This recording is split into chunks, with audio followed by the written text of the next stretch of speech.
પ્રથમ પ્રીતિબેન આપને એક સવાલ હું પૂછવા માંગુ છું કે સૌથી પહેલો સવાલ એવો છે કે જનરલી જ્યારે શનિદેવનું નામ પડે ને, આમ તો નવે નવ ગ્રહ છે, બધાના વિશે કંઈક વિચારવાનું હોય, પરંતુ શનિદેવનું જ્યારે નામ પડે ને તો સૌથી મોટું લોકોના પરસેવા છૂટતા થઈ જાય છે, ડરી જાય છે લોકો.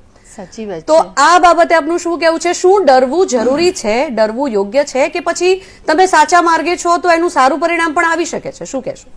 સાચી વાત છે ઝંખનાબેન કે શનિદેવનું નામ પડે છે ને એટલે બધાને ડર લાગે છે, પરંતુ મારા મંતવ્ય પ્રમાણે ડરવાની કોઈ જરૂર નથી. શનિદેવ એકમાત્ર એવા છે દેવ છે, એમને મહારાજ કહીએ તો વધારે પ્રસન્ન થાય છે. શનિ મહારાજ તો એક એવા પ્લેનેટ છે, એવા ગ્રહ છે કે જે બધાની સાથે ન્યાય કરે છે, ન્યાયાધીશ છે.